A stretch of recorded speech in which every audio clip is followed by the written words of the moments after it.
इस बार लोकसभा में विपक्षी दलों के पोस्टर बॉय बने अवधेश प्रसाद कौन है और उन्होंने ऐसा क्या किया है कि लोकसभा में अखिलेश यादव और राहुल गांधी उन्हें पहली पंक्ति में अपने साथ बैठाते हैं और सदन में बार बार सरकार का विरोध करने के लिए विपक्षी दलों की तरफ से उनके नाम के नारे लगाए जाते हैं। कहा जाता है जय अवधेश।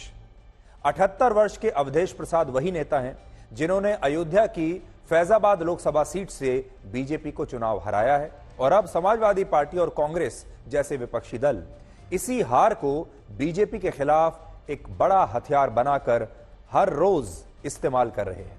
और अवधेश प्रसाद को विपक्षी दलों ने लोकसभा में अपना पोस्टर बॉय बना दिया है। यह सब कुछ सिर्फ इसलिए हो रहा है क्योंकि अवधेश प्रसाद अयोध्या की उस फैजाबाद सीट से बीजेपी को हराकर लोकसभा पहुंचे जहां इसी साल भगवान श्री राम का मंदिर बना था, उसका निर्माण हुआ था और फिर उद्घाटन हुआ था।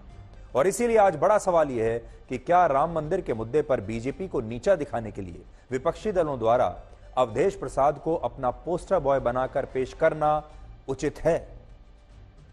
इस सवाल का जवाब आपको अखिलेश यादव के इस नए बयान से मिल जाएगा जिसमें वो अवधेश प्रसाद का परिचय समाजवादी पार्टी के सांसद के रूप में नहीं बल्कि अयोध्या के राजा के रूप में कराते हैं। और यह बात सब जानते हैं कि अयोध्या के राजा सिर्फ एक हैं और वो हैं भगवान श्री राम। लेकिन अखिलेश यादव कहते हैं कि अयोध्या के राजा तो अवधेश प्रसाद हैं।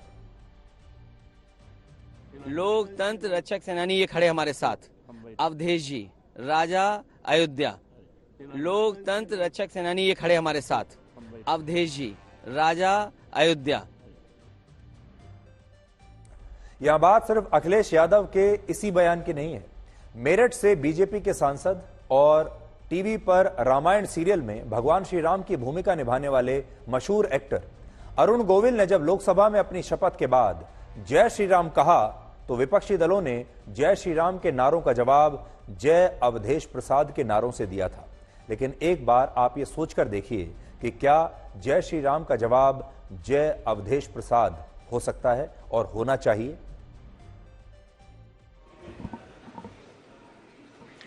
अहम यह लोकसभाया अरुण चंद्र प्रकाश गोविल सदस्यत्वेन निर्वाचितः अस्मि ईश्वरस्य नाम्ना शपे यदहं विधिना स्थापितं भारतस्य संविधानं प्रति सत्यां श्रद्धां निष्ठां च धारयिष्ये। अहं भारतस्य प्रभुतां अखंडतां चक्षुणां रक्षिष्यामि तथा यत्पदं ग्रहीतुम् अहम् उद्यतः अस्मि तस्य कर्तव्यानि श्रद्धापूर्वकं निर्वक्ष्यामि। जय श्री राम, जय भारत।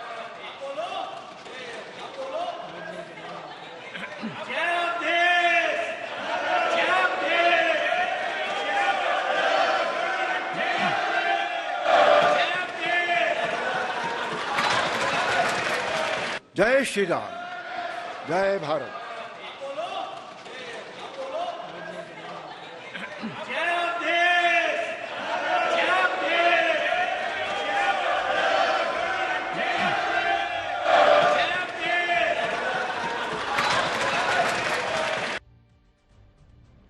पूरा देश देख रहा है। अरुण गोविल कहते हैं जय श्री राम और सामने से आवाज आती है जय अवधेश। क्या ये सही है? क्या ये उचित है? और भगवान श्री राम के मंदिर का विरोध करने के लिए अवधेश प्रसाद का इस तरह इस्तेमाल करना क्या सही माना जाएगा? क्या ये अपमानजनक नहीं है? अगर और किसी धर्म में और किसी धर्म के किसी देवी देवता के खिलाफ ऐसी बात हो जाती तो अब तक हंगामा मच चुका होता। भगवान श्री राम बीजेपी के नहीं बल्कि हिंदू धर्म को मानने वाले तमाम लोगों के भगवान हैं और आराध्य हैं। वो बीजेपी के लिए नहीं है, वो भारत के हैं। और इसीलिए बीजेपी का विरोध करने के लिए जय श्री राम के जवाब में जय अवधेश कहना उचित नहीं हो सकता। और यही बात विपक्षी दल अब भी समझ नहीं रहे हैं और ऐसा लगता है कि चुनाव खत्म होने के बाद भी लोकसभा में आज भी चुनाव प्रचार ही चल रहा है। राजनीति में सबसे बड़ी लड़ाई नैरेटिव की होती है, यानी कहानी किसकी क्या है, स्टोरी टेलिंग। और इस बार विपक्षी दल फैजाबाद लोकसभा क्षेत्र में हुई बीजेपी की हार को अयोध्या के राम मंदिर से जोड़कर इसी नैरेटिव की लड़ाई लड़ रहे हैं। वरना आप खुद सोचिए कि अवधेश प्रसाद को अखिलेश यादव और राहुल गांधी अपने साथ पहली पंक्ति में लोकसभा में क्यों बैठा रहे हैं? अवधेश प्रसाद पहली बार सांसद बने हैं। उनकी उम्र भले ही 78 वर्ष है, लेकिन सांसद पहली बार बने हैं। और पहली बार सांसद को कभी भी पहली पंक्ति में आमतौर पर नहीं बैठाया जाता, लेकिन उन्हें पहली पंक्ति में राहुल गांधी और अखिलेश यादव के बीच बैठाया जा रहा है। लोकसभा की रूल बुक के मुताबिक सदन में किस पार्टी के सांसदों को किस पंक्ति में कितनी सीटें मिलेंगी, यह फैसला हर पार्टी के चुने हुए सांसदों की संख्या बल के आधार पर तय होता है। जैसे बीजेपी के सबसे ज्यादा 240 सांसद हैं, तो 240 की संख्या को एक रो में आने वाली कुछ कुल सीटों से गुणा करके लोकसभा की कुल 543 सीटों से भाग किया जाता है। और इस तरह जो नंबर निकल कर आता है, उतनी सीटें सत्ता पक्ष और विपक्ष के बीच अलग अलग पंक्तियों में बांटी जाती हैं। और क्योंकि इस बार बीजेपी और कांग्रेस के बाद समाजवादी पार्टी तीसरे नंबर पर सबसे ज्यादा 37 सीटें लेने वाली पार्टी है, इसलिए उन्हें पहली पंक्ति में तय फॉर्मूले के अनुसार 2 सीटें अलॉट हुई हैं। समाजवादी पार्टी को पहली पंक्ति में 2 सीटें मिली हैं, जिनमें एक सीट खुद अखिलेश यादव ने अपने पास अपने लिए रख ली और दूसरी सीट पहली पंक्ति में उन्होंने जानते हैं किसको दी, वो हैं अवधेश प्रसाद।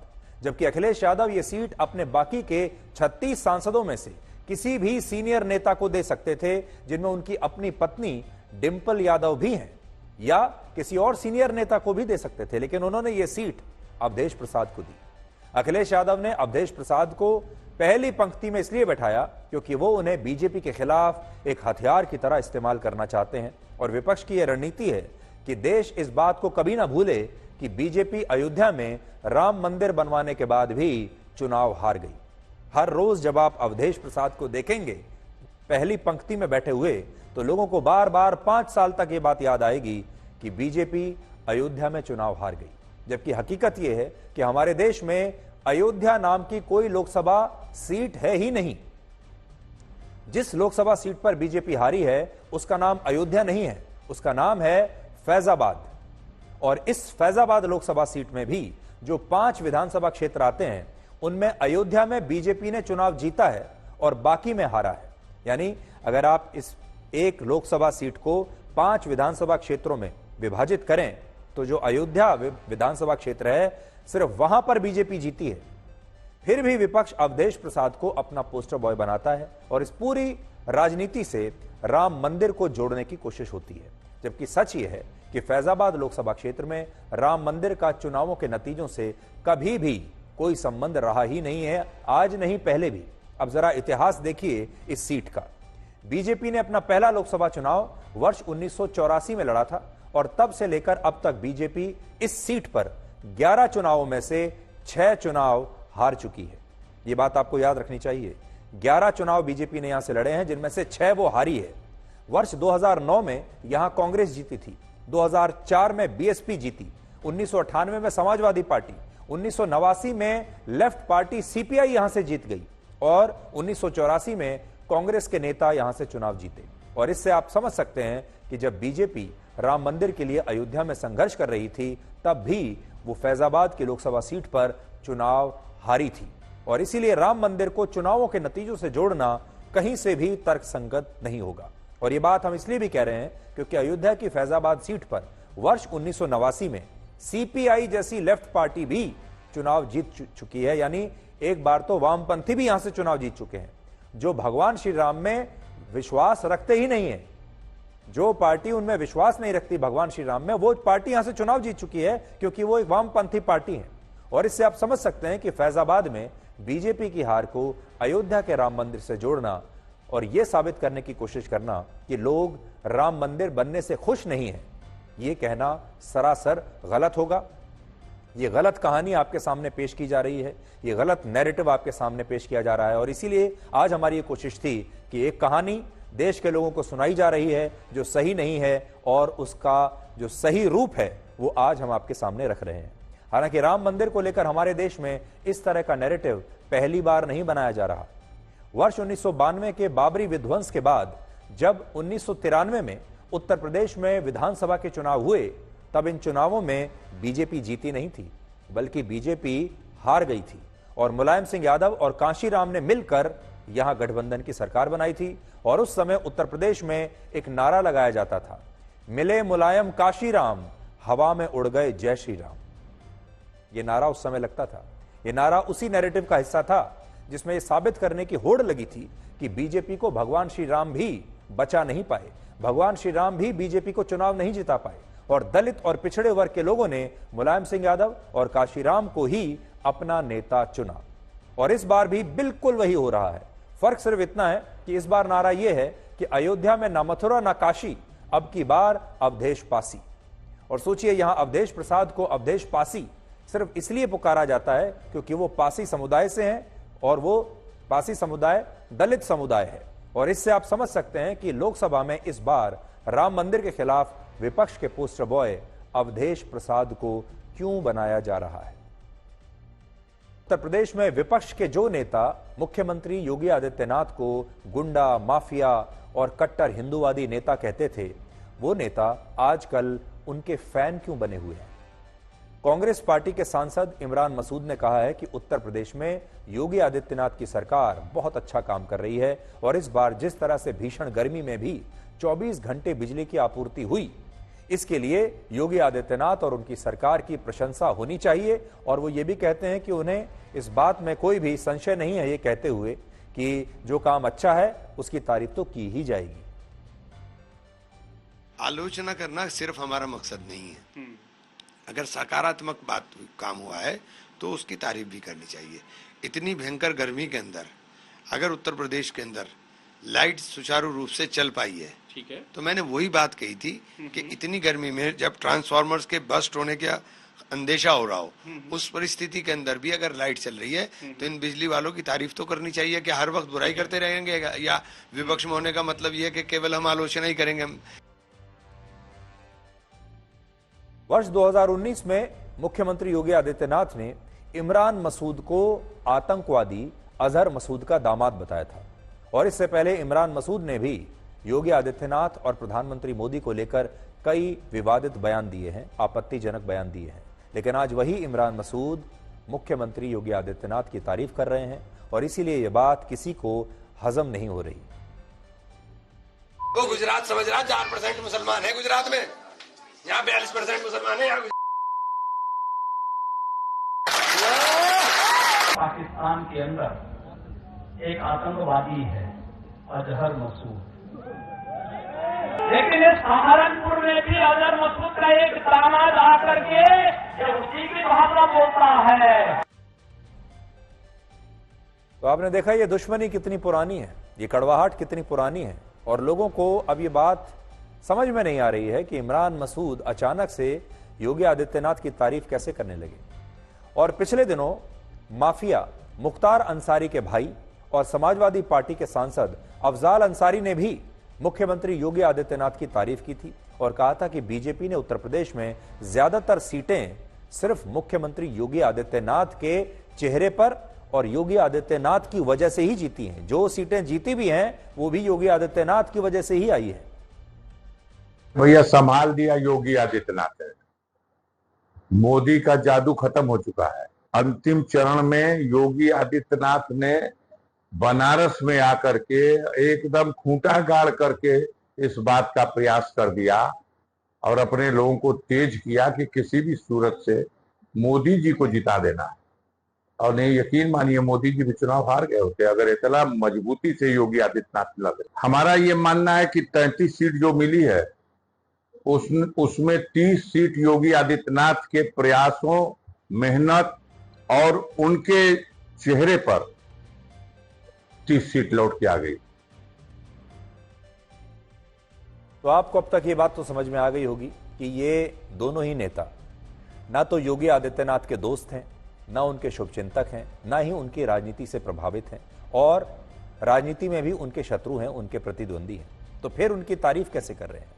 उनका यह बयान सुनकर आपको समझ में आया होगा कि असल में विपक्ष की जो रणनीति है वो ये है कि योगी और मोदी के बीच एक खाई पैदा कर दी जाए, इन दोनों के बीच में संबंध जो हैं वो खराब कर दिए जाएं, दोनों के बीच में गलतफहमियां पैदा कर दी जाएं, बीजेपी को बीच में से एक दरार उसमें पैदा कर दी जाए। और अंग्रेज इसके बारे में कहकर गए हैं डिवाइड एंड रूल।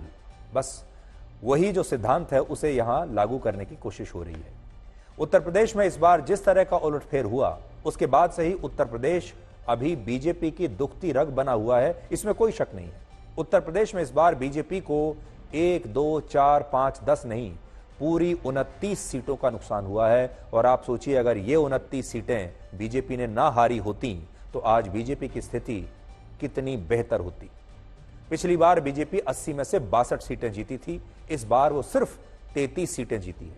पिछली बार उत्तर प्रदेश में बीजेपी को 49.9% वोट मिले थे, जबकि इस बार उसे 41.4% वोट मिले हैं और बीजेपी का वोट शेयर 8.5% कम हो गया। ये छोटा मोटा नुकसान नहीं है, बहुत बड़ा नुकसान माना जाता है राजनीति में 8.5% का। इतने में सरकारें बदल जाती हैं। और उत्तर प्रदेश में बीजेपी को दलित और पिछड़े वोटों का सबसे ज्यादा नुकसान हुआ है और इसीलिए महत्वपूर्ण है क्योंकि उत्तर प्रदेश में 20% दलित हैं और 50% ओबीसी, और इसीलिए दलित और ओबीसी वोटों के खिसकने से बीजेपी का वोट शेयर 8.5% घट गया। और लोकसभा चुनाव में समाजवादी पार्टी 37 सीटों के साथ उत्तर प्रदेश की सबसे बड़ी पार्टी बन गई और पूरे भारत की तीसरी सबसे बड़ी पार्टी बन गई। और अगर हम लोकसभा चुनावों के नतीजों को विधानसभा सीटों में तब्दील करके अगर आज देखें तो आज की स्थिति में 403 विधानसभा क्षेत्रों में से समाजवादी पार्टी ने 183, कांग्रेस ने 40 सीटों पर चुनाव जीता और यह संख्या मिलकर होती है 223, जबकि सरकार बनाने के लिए उत्तर प्रदेश में 202 सीटें चाहिए होती हैं। और इस हिसाब से अगर आज चुनाव हो जाएं, अगर आज उत्तर प्रदेश में विधानसभा के चुनाव हो जाएं तो उत्तर प्रदेश में समाजवादी पार्टी और कांग्रेस की सरकार बड़ी आसानी से बन सकती है। अगर लोकसभा चुनाव के नतीजों को हम देखें तो उसके हिसाब से बीजेपी ने 150 विधानसभा सीटों पर बढ़त हासिल की थी इस बार, और यही वजह है कि उत्तर प्रदेश बीजेपी की दुखती रग बना हुआ है। और अगर स्थिति ऐसी ही रही और इससे बेहतर नहीं हुई तो फिर अगर आज जो लोग कह रहे हैं कि चुनाव हो जाए, लोकसभा चुनावों को अगर आप विधानसभा में कन्वर्ट करेंगे, अगर आप विधानसभा में इनको तब्दील करेंगे तो समाजवादी पार्टी और कांग्रेस आज सरकार बना लेगी।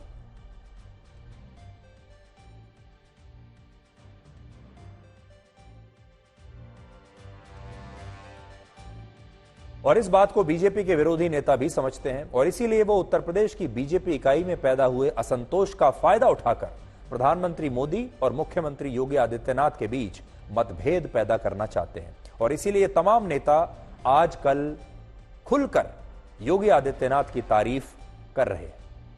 और इसकी शुरुआत अरविंद केजरीवाल ने की थी जब उन्होंने चुनाव में यह बयान दिया था कि अगर नरेंद्र मोदी तीसरी बार प्रधानमंत्री बने तो उत्तर प्रदेश में योगी आदित्यनाथ को उनके पद से हटा दिया जाएगा। और जब चुनावों के नतीजे बीजेपी के पक्ष में नहीं आए और ऐसी चर्चाएं शुरू हुई कि प्रधानमंत्री मोदी और मुख्यमंत्री योगी आदित्यनाथ के बीच सब कुछ ठीक नहीं है, तो विपक्ष के नेताओं ने बीजेपी की दुखती रग को दबाना शुरू कर दिया और वो इसे रोज दबाते हैं।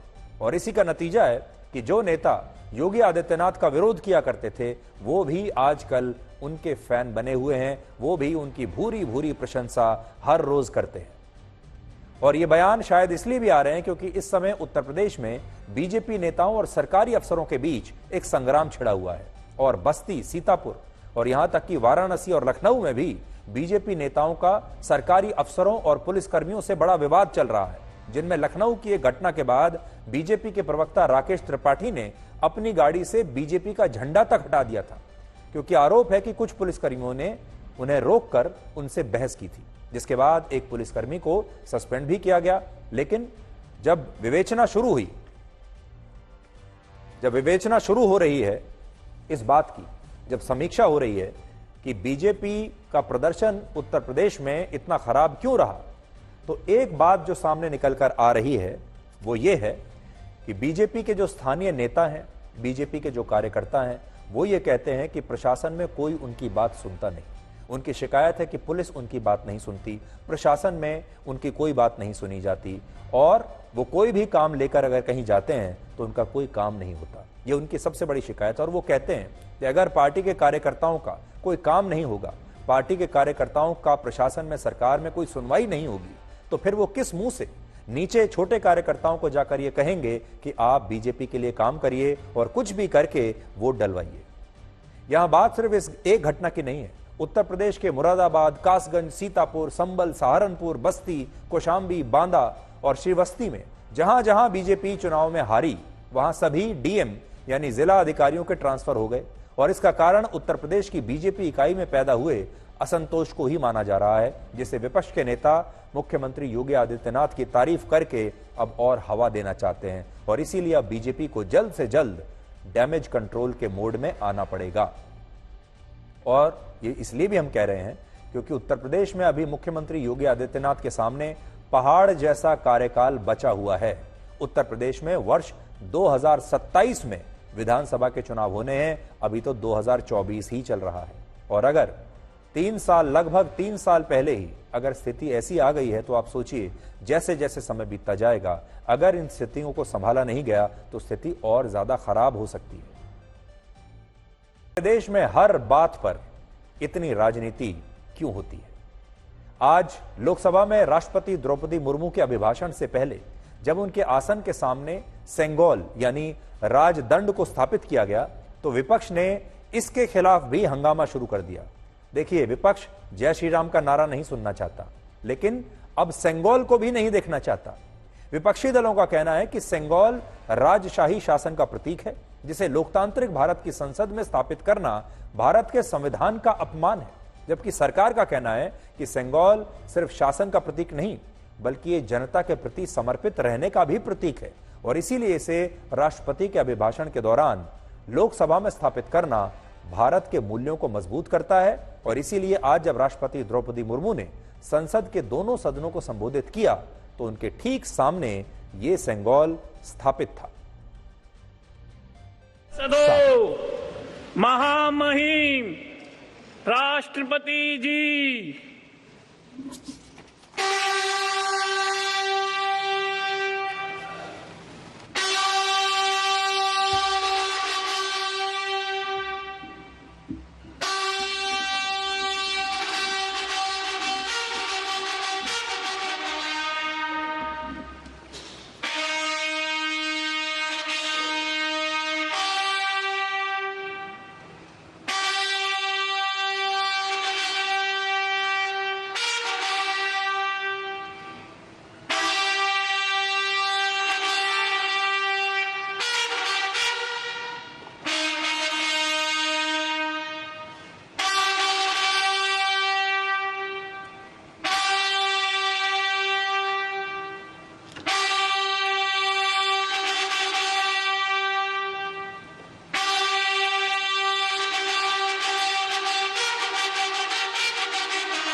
समाजवादी पार्टी के सांसद आर.के. चौधरी ने भारत के इस पारंपरिक सेंगोल को एक डंडा बताया है।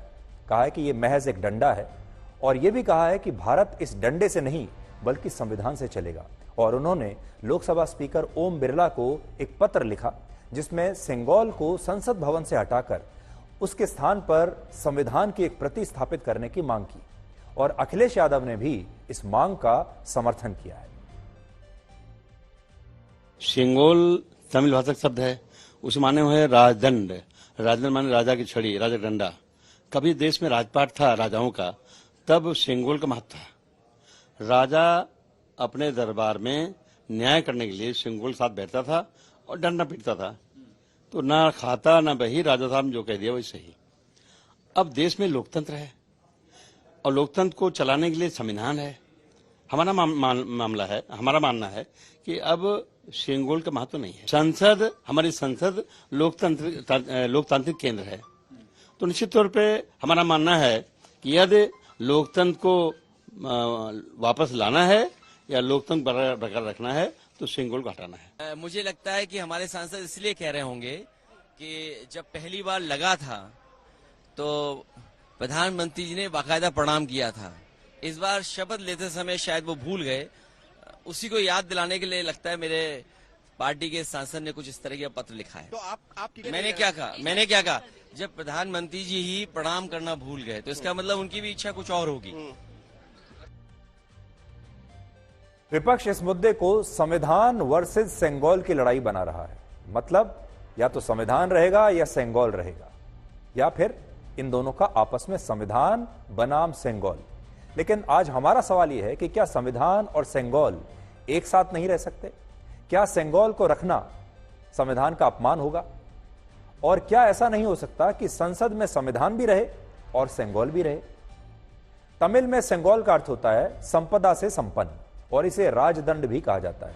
और यह राजदंड दक्कन के चोल साम्राज्य से जुड़ा हुआ है, और ऐसा माना जाता है कि यह सेंगोल उस व्यक्ति को दिया जाता है जिससे निष्पक्ष और न्यायपूर्ण शासन की उम्मीद की जाती है।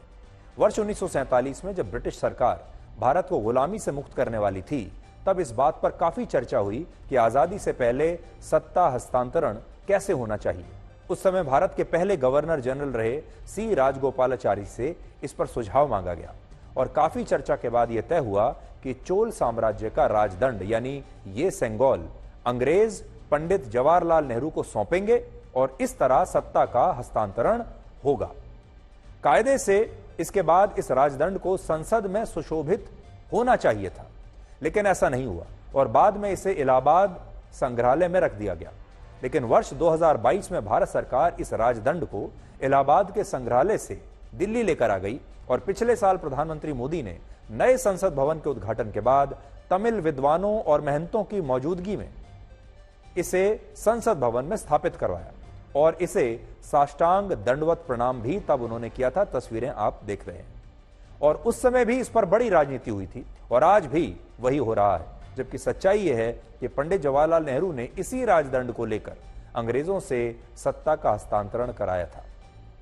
लेकिन विपक्ष ने इसे अब संविधान वर्सेस सेंगोल की लड़ाई बना दिया है, और इसका कारण यह है कि हमारे देश में हिंदू प्रतीकों और हिंदू परंपराओं का विरोध करने को असली धर्मनिरपेक्षता माना जाता है। किसी भी पार्टी को, किसी भी नेता को अगर यह साबित करना है कि वो असली में वाकई धर्मनिरपेक्ष है और उसे अल्पसंख्यक लोगों को अपनी तरफ खींचना है, तो उसका सबसे आसान तरीका यह होता है कि किसी भी हिंदू देवी देवता या हिंदू संस्कृति या हिंदुओं से को लेकर कोई भी अगर ऐसी मान्यता है तो उसके बारे में कोई अपशब्द या उसका अपमान कर दिया जाए।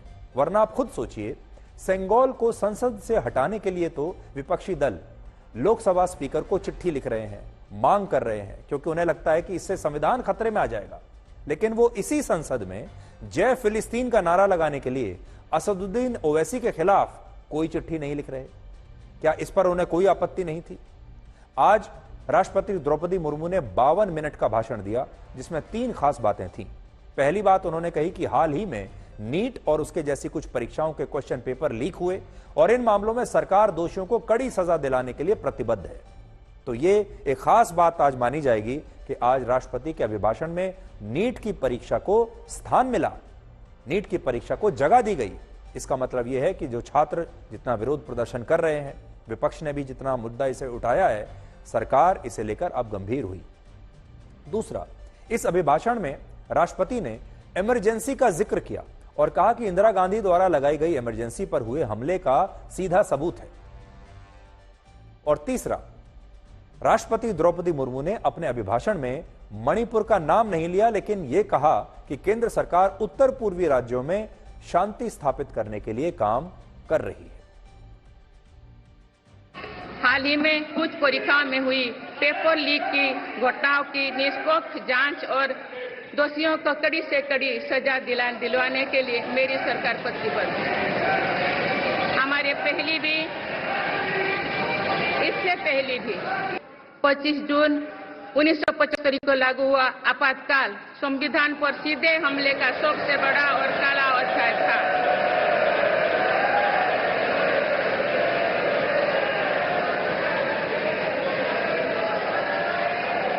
पूरे देश में हाहाकार मच गया था, लेकिन ऐसी असंवैधानिक ताकतों पर देश ने विजय प्राप्त करके दिखाया, क्योंकि भारत के मूल में गणतंत्र की परंपराएं रही है। मेरी सरकार नॉर्थ ईस्ट में स्थायी शांति के लिए निरंतर काम कर रही है। पिछले इस 10 वर्षों में अनेक पुराने विवादों को हल किया गया, अनेक अहम समझौते हुई है। नॉर्थ ईस्ट में अशांत क्षेत्रों में तेज विकास करके चरणबद्ध तरीके से अफवाह हटाने का काम भी जारी है। आज कांग्रेस के सांसद शशि थरूर ने लोकसभा में जब शपथ ली तो इस पर भी काफी हंगामा हुआ और शपथ के बाद उन्होंने जय संविधान कहा और उसके बाद से ही जय संविधान पूरे देश में इसकी चर्चा होने लगी, क्योंकि शशि थरूर ने अपनी शपथ के बाद यही कहा था, जिस पर लोकसभा स्पीकर ने कहा कि आखिर संविधान की शपथ में जय संविधान कहने की क्या आवश्यकता है। देखिए आज कैसे हंगामा हुआ। जय हिंद, जय संविधान।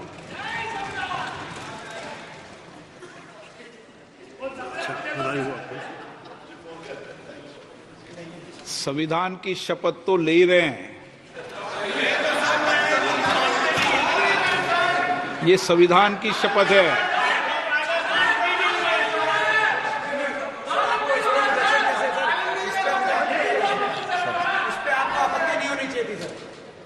किस पे आपत्ति नहीं हो, सलाह मत दिया करो। चलो बैठो, चलिए। तो कांग्रेस के नेता दीपेंद्र हुड्डा ने इस पर बीच में अपनी बात कहने की कोशिश की और उन्होंने इस घटना का वीडियो सोशल मीडिया पर पोस्ट किया और पूछा कि क्या अब देश की संसद में जय संविधान बोलना भी गलत हो गया।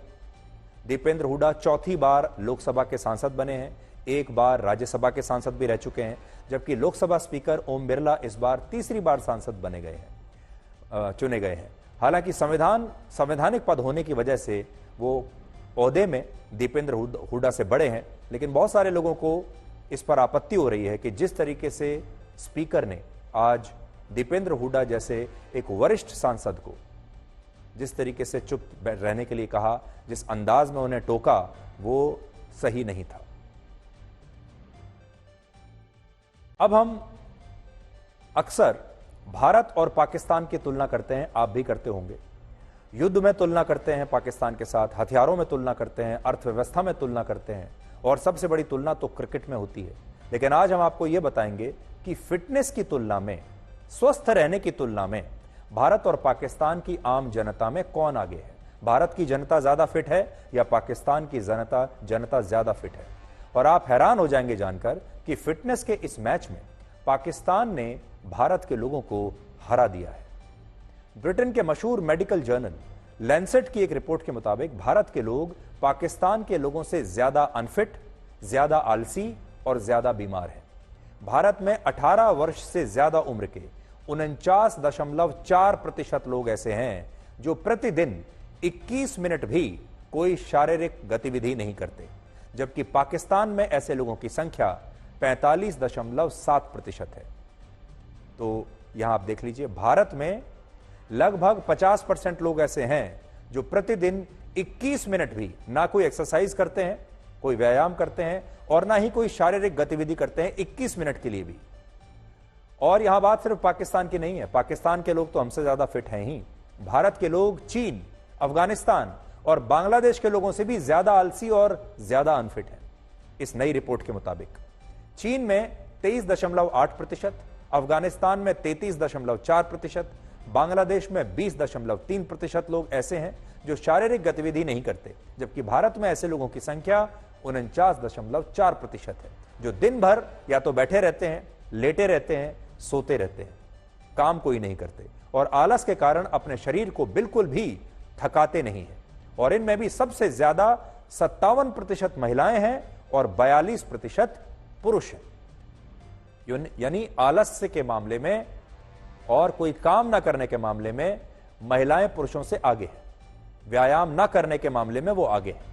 वर्ष 2000 में भारत में 18 वर्ष से ज्यादा उम्र के सिर्फ 22% लोग अनफिट थे और 78% लोग ऐसे थे जो प्रतिदिन 21 मिनट से ज्यादा व्यायाम या कोई ना कोई शारीरिक गतिविधि तो करते ही थे।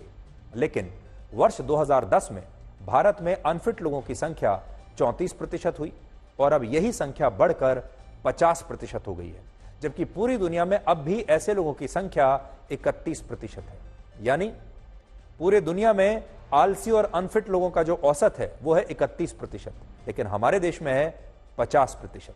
अगर हमारे देश का आगे भी यही हाल रहा तो वर्ष 2030 तक, अब से 6 साल के बाद, भारत में 18 साल से ज्यादा उम्र के अनफिट लोगों की संख्या 60% हो जाएगी। और सोचिए, जब देश के 60% लोग मेहनत नहीं करेंगे, परिश्रम नहीं करेंगे, अपने शरीर को थकाएंगे नहीं, व्यायाम नहीं करेंगे, कोई भी शारीरिक गतिविधि नहीं करेंगे, तो देश में बीमारियों का कितना बड़ा विस्फोट होगा और अनफिट लोग जो हैं हमारे देश में 60% हो जाएंगे। फिलहाल जब हमारे देश में 50% लोग ना के बराबर शारीरिक गतिविधि करते हैं, तब देश में 10 करोड़ लोगों को डायबिटीज है, 31.5 करोड़ लोगों को हाइपरटेंशन है, 25 करोड़ लोगों को मोटापा है और 18.5 करोड़ लोगों को हाई कोलेस्ट्रॉल है। वर्ल्ड हेल्थ ऑर्गेनाइजेशन के मुताबिक प्रत्येक व्यक्ति को हफ्ते में कम से कम 2.5 घंटे और प्रतिदिन कम से कम 21 मिनट व्यायाम और शारीरिक गतिविधि जरूर करनी चाहिए। लेकिन हमारे देश के बहुत सारे युवा 24 घंटे में से 21 मिनट भी कोई शारीरिक गतिविधि नहीं कर रहे, और यह बहुत चिंताजनक बात है। और वो भी इसलिए क्योंकि भारत के लोग अमीर देशों के लोगों की तुलना में भी बहुत कम शारीरिक मेहनत कर रहे हैं। जिस अमेरिका में लोगों की प्रति व्यक्ति सालाना आय 65 लाख रुपए है, वहां के लोग भी भारत के लोगों से ज्यादा शारीरिक गतिविधि और मेहनत कर रहे हैं। वर्ष 2000 में अमेरिका में 29% लोग अनफिट और आलसी थे, और अब 34% लोग ऐसे हैं वहां जो अनफिट और आलसी हैं। यानी 29% से सिर्फ 34% तक उनका ग्राफ ऊपर गया है। सिर्फ 5% लोग ऐसे बढ़े हैं, जबकि भारत में वर्ष 2000 में 22% लोग अनफिट और आलसी थे और अब 50% लोग अनफिट और आलसी हैं। और यह बात इसलिए ज्यादा हैरान करती है क्योंकि भारत के लोगों की प्रति व्यक्ति सालाना आय सिर्फ 2 लाख रुपए है, जिससे पता चलता है कि भारत के लोग अमीर होने से पहले ही आलसी और अनफिट होते जा रहे हैं। भारत में इस बढ़ते आलस्य के 5 बड़े कारण हैं, जिनमें सबसे बड़ा कारण है मोबाइल फोन। मोबाइल फोन का बढ़ता इस्तेमाल। वरना आप खुद सोचिए, अगर आप वर्ष 2000 से लेकर और 2024 के बीच जब इतनी बड़ी संख्या हमारी ऐसी हो रही है जो अनफिट है, तो इन 24 वर्षों में हमारे देश में ऐसा कौन सा बदलाव आया है कि हमारे देश के लोगों ने चलना फिरना, मेहनत करना, व्यायाम करना, शारीरिक गतिविधि करना बंद कर दिया? ऐसी क्या नई चीज आई है? तो अगर आप देखेंगे तो 2000 से 2024 के बीच जो सबसे बड़ी चीज हमारे जीवन में जिसने प्रवेश किया है वो है मोबाइल फोन। मोबाइल फोन का बढ़ता इस्तेमाल, जिसकी वजह से लोग अब एक जगह पर अगर बैठते हैं तो बैठे ही रह जाते हैं, और इस दौरान वो सिर्फ अपनी उंगली से शारीरिक गतिविधि करते हैं। इस उंगली से जब वो इस तरीके से रील्स देखते हैं, बस एक उंगली से वो शारीरिक गतिविधि करते हैं, बाकी कोई काम नहीं। तो ये एक बहुत बड़ा कारण हमारी पूरी की पूरी जो युवा पीढ़ी खराब हो रही है, जो 1 घंटों नहीं बल्कि कई घंटों तो एक जगह बैठती है और रील्स देखती जा रही है। आपको याद होगा राहुल गांधी ने भी अपने चुनाव प्रचार में यह मुद्दा उठाया था। तो उसकी वजह से हमारे युवाओं की सेहत खराब हो रही है, वो आलस में डूबते जा रहे हैं और वो अनफिट होते जा रहे हैं। दूसरा कारण है बड़ी संख्या में डेस्क जॉब्स, जिसमें लोग अपने दफ्तर की कुर्सी से चिपके रहते हैं। आज हमारे देश में ज्यादा लोग ऐसे हो गए हैं जो डेस्क जॉब्स करते हैं, यानी अपनी कुर्सी पर बैठते हैं और फिर 8-10 घंटे वहीं बैठकर काम करते हैं। उसमें हिलने जुलने का कोई स्कोप ही नहीं। तीसरा कारण, कोविड के बाद से बहुत बड़ी संख्या में लोगों में आलस्य बहुत बढ़ गया है और कोविड के बाद से लोगों ने अपना लाइफस्टाइल बहुत चेंज कर लिया है। चौथा कारण, व्यायाम के लिए समय निकालने को वक्त की बर्बादी मानना। बहुत सारे लोग सोचते हैं कि व्यायाम, हर चीज के लिए उनके पास समय है लेकिन व्यायाम के लिए नहीं है। और पांचवा कारण है आसपास के लोगों का माहौल और आपके घर के आसपास का माहौल। अगर आपके परिवार में लोग व्यायाम नहीं करते, आपके दोस्त भी आलसी हैं, तो आप भी अपने आप आलसी बन जाएंगे। इसीलिए अगर आप अपनी शारीरिक गतिविधि बढ़ाना चाहते हैं तो अपनी सबसे पहले तो संगत बदलिए और परिवार में लोगों को कहिए कि वो दिन में आधे से 1 घंटा व्यायाम या फिर कोई भी शारीरिक मेहनत वाला काम जरूर करें। और एक और बहुत बड़ी समस्या हमारे देश में अब ये आती जा रही है कि अब हमारे देश में जो लोग जहां रहते हैं वहां पर आसपास कोई भी ऐसी जगह नहीं है। ना तो अब हमारे देश में जंगल शहरों और गांवों के आसपास बचे हैं और ना ही पार्क बचे हैं। शहरों में पार्क बहुत कम है। पहले लोग जाते थे, पार्क्स में जाते थे या कोई ऐसी जगह जाते थे जहां बहुत हरियाली होती थी, वहां पर लोग खेलते थे, कूदते थे या फिर कोई शारीरिक परिश्रम करते थे या फिर वॉक करते थे। लेकिन अब हमारे देश में ज्यादातर जगहें जो हैं जहां लोग रहते हैं, चाहे वो शहर हों या छोटे कस्बे हों, वो ऐसे हैं जहां उनके आसपास ना तो कोई जंगल है, ना कोई पार्क है जहां पर वो जा सकें। कोई ऐसी जगह नहीं है जहां पर आप वॉक करने के लिए भी जा सकें, क्योंकि हमने बड़ी संख्या में जंगलों को काट दिया है, पेड़ों को काट दिया है। सब जगह सड़कें बन गई हैं, हाईवेज बन गए हैं, कंक्रीट के जंगल आ गए हैं। तो असली जंगल खत्म हो गए, कंक्रीट के जंगल आ गए हैं। अब उसमें कौन व्यक्ति घर से बाहर निकलकर कोई भी शारीरिक व्यायाम करेगा? और हर किसी के बस की ये बात नहीं कि वो जिम जाए और वहां पैसा देकर खर्च करके व्यायाम करे। सबसे बड़ी बात यह है कि जो मोबाइल फोन लोगों को इतना आलसी बना रहा है, उसी मोबाइल फोन के कारण लोगों का ब्लड प्रेशर भी बढ़ रहा है। देखिए कि अभी ये नई स्टडी आई है जो आपको बहुत चिंता में डालेगी। जो लोग प्रतिदिन 30 मिनट से लेकर 1 घंटे तक मोबाइल फोन का इस्तेमाल करते हैं, उनका ब्लड प्रेशर बढ़ने का खतरा 8% तक बढ़ जाता है। जो लोग 1 से 3 घंटे तक मोबाइल फोन का इस्तेमाल करते हैं, उन्हें 13%, जो 4 से 6 घंटे तक मोबाइल फोन का इस्तेमाल करते हैं, उन्हें 16%, और जो लोग प्रतिदिन 6 घंटे या उससे भी ज्यादा देर तक मोबाइल फोन का प्रयोग करते हैं, उन्हें हाई ब्लड प्रेशर की बीमारी होने का खतरा 25% तक बढ़ जाता है। इसके अलावा जो लोग प्रतिदिन सोशल मीडिया पर 1 घंटे से ज्यादा सक्रिय रहते हैं, उन लोगों में तनाव यानी स्ट्रेस और एंजाइटी का स्तर बढ़ जाता है, और ऐसे लोग अक्सर गुस्से में रहते हैं। उन्हें बात बात पर गुस्सा आ जाता है और किसी चीज पर उनका ध्यान ज्यादा देर तक लगता नहीं है। इस रिपोर्ट में यह भी लिखा है कि मोबाइल फोन का स्क्रीन टाइम बढ़ने से शारीरिक गतिविधि सीमित हो जाती है, मोटापा बढ़ने लगता है, आपके शरीर का मेटाबॉलिज्म प्रभावित होने लगता है, और उसके प्रभावित होने से mobile phone high blood pressure की एक बड़ी वजह बन जाता है। और यही वजह है कि भारत में जिस तेजी से मोबाइल फोन का इस्तेमाल बढ़ रहा है, उतनी ही तेजी से लोगों में हाई ब्लड प्रेशर की शिकायत भी बढ़ रही है। और हाई ब्लड प्रेशर और हाइपरटेंशन के कारण लोगों में हृदय संबंधी बीमारियों का खतरा भी बहुत तेजी से बढ़ रहा है। और यहां बात सिर्फ हाई ब्लड प्रेशर की नहीं है।